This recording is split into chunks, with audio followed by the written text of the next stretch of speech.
Hello friends, welcome back to my channel. இது இந்த வீக்கோட study plan. 10th geography, 9th old book தமிழில் second term, 7th new book தமிழில் second term, maths வந்து simple interest. இதுக்கு முன்னே வந்து ஃபாலோ பண்ணிகிட்டு இருந்தேன், அதை நான் அப்லோட் பண்ணல. இனிமேல் வர்றதை ஃபாலோ பண்ணிக்கலாம். இதில் மேக்ஸ் தான் பார்க்க போகிறோம். நான் மேக்ஸ் வந்து ஆல்ரெடி யூடியூப் சேனலை ஃபாலோ பண்ணி எல்லாமே போட்டு வச்சுருக்கேன். சுதர்ஷன் சார் அவரோட வீடியோ தான் ஃபாலோ பண்ணுவேன். அது எல்லாமே ப்ராக்டிஸ் பண்ணியாச்சு. இப்போது புக்ஸில் இருக்கிற சம் போடலான்னு சொல்லிட்டு போட்டுட்ருக்கேன்.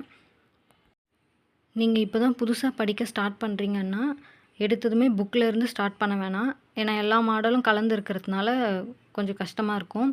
ஃபஸ்ட்டு ஏதாவது ஒரு உங்களுக்கு எது கன்வீனியண்ட்டாக இருக்கோ அந்த சேனல் பார்த்து எல்லா சம்ஸும் எப்படி என்ன மாடலில் போடுறதுன்னு தெரிஞ்சுக்கோங்க. ப்ராக்டிஸ் பண்ணிவிட்டு அப்புறமா புக்கில் இருக்கிற சம்ஸு ஸ்டார்ட் பண்ணிக்கலாம். இப்போது சிம்பிள் இன்ட்ரெஸ்ட்டில் வந்து புக்ஸில் இருக்கிற மாடல்லையே கொஷின் கேட்குறதில்ல, கொஞ்சம் ட்விஸ்ட் பண்ணி தான் கேட்குறாங்க. அதனால் புக்கில் இருக்கிற சம்ஸ் எல்லாம் பார்த்துட்டு ப்ரீவியஸ் இயர் கொஷின் பேப்பர் கண்டிப்பாக பாருங்கள். நான் ஒரே மாதிரி ரிப்பீட் ஆகிட்டே இருக்கிற கொஷினை நோட்டில் போடலை, அதை சும்மா ப்ராக்டிஸ் மாதிரி மட்டும் போட்டு பார்க்குறேன். கண்டிப்பாக நமக்கு நல்லா தெரிஞ்ச சம்மாக இருக்குதுன்னு சொல்லிவிட்டு நம்ம ப்ராக்டிஸ் பண்ணாமல் விட்டுட்டு போயிட்டோன்னா கால்குலேஷனில் மாட்டிப்போம். அதனால் நல்லா தெரிஞ்ச மாடலாக இருந்தால் கூட ஒரு டைம் போட்டு பார்த்துருங்க. இதிலேயே கொஞ்சம் டிஃப்ரெண்ட்டாக இருக்கிறது அந்த மாதிரி சம் மட்டும் போட்டு பார்த்துட்டு நோட்டில் போட்டு வச்சுருக்கேன். நான் மேக்ஸுக்கு ஷார்ட்கட் யூஸ் பண்ணுறதில்ல. ஏன்னா ஒரு சம்முக்கு ஒரு மாதிரி ஷார்ட்கட் இருக்கிறதுனால கன்ஃபியூஸ் ஆகிடுது. கடைசி நேரத்தில் ஞாபகம் வரமாட்டேங்குது. முடிஞ்ச வரைக்கும் ஃபார்மெட்லேயே கற்றுக்குங்க. ஃபஸ்ட்டு ஃபார்மெட்டில் தெரிஞ்சுட்டு அப்புறமா ஷார்ட்கட் கற்றுக்கலாம். மேக்ஸை பொறுத்த வரைக்கும் ப்ராக்டிஸ் தான் ரொம்ப முக்கியம், எல்லாருக்கும் தெரியும். நல்லா ப்ராக்டிஸ் பண்ணிகிட்டே இருக்கணும். ப்ரீவியஸ் இயர் கொஷின் கண்டிப்பாக பார்க்கணும். ப்ரீவியஸ் இயர் கொஷின் யூடியூப்லேயே நிறையா அவைலபிளாக இருக்குது, கண்டிப்பாக பாருங்கள். நான் ஒரு 130+ கொஷின் ப்ரீவியஸ் இயர் கொஷின் போட்டு வச்சுருக்கேன். யாருக்காவது வேணும்னா எனக்கு கமெண்ட் பண்ணுங்கள், நான் உங்களுக்கு ரிப்ளை பண்ணுறேன்.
புக்கில் எஸ்ஐ சம்ஸ் அவ்வளோதான் இருக்குது. உங்களை நான் நெக்ஸ்ட் வீடியோவில் பார்க்குறேன். தேங்க்யூ.